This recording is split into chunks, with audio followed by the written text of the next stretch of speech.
Mis-7 sa 13 ta' April, aktar minn 20 tim tal-waterpolo minn madwar id-dinja qed jikkompetu f'turnew hawn Malta, biċ-ċans li għaddu għall-fażi finali tat-Tazza tad-Dinja tal-waterpolo tal-2026.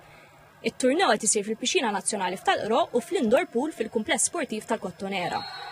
Dawn it-timijiet huma parti mit-tieni diviżjoni tat-Tazza tad-Dinja organizzata mill-World Aquatics.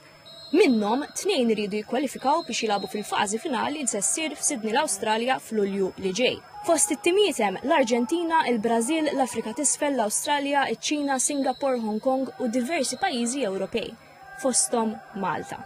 Kif spjega il-kap eżekuttiv ta' Sport Malta Mark Kutajjar. Dan huwa wieħed mill-ikbar avvenimenti li qed isiru hawnhekk lokalment.